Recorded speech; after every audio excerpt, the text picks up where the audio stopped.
இலங்கையில் ராஜபக்சவுக்கு ஏற்பட்ட நிலைதான் இந்தியாவில் பிரதமர் மோடிக்கு நிகழும் என்று விடுதலை சிறுத்தைகள் கட்சியின் துணை பொதுச் செயலாளர் வன்னியரசு தெரிவித்துள்ளார்.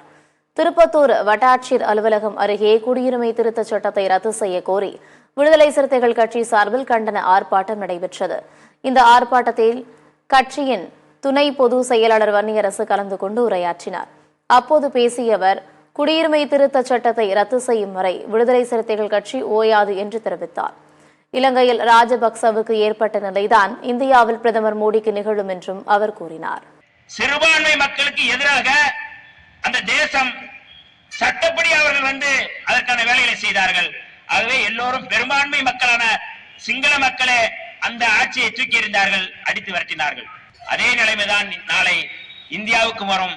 பெரும்பான்மைவாத அரசியலை முன்னெடுக்கின்ற மோடிக்கும் நாளை ராஜபக்சேனுடைய நிலை வரும் என்பதை சுட்டிக்காட்டுவதற்காகத்தான் இந்த போராட்டத்தை நாங்கள் நடத்தி கொண்டிருக்கிறோம்.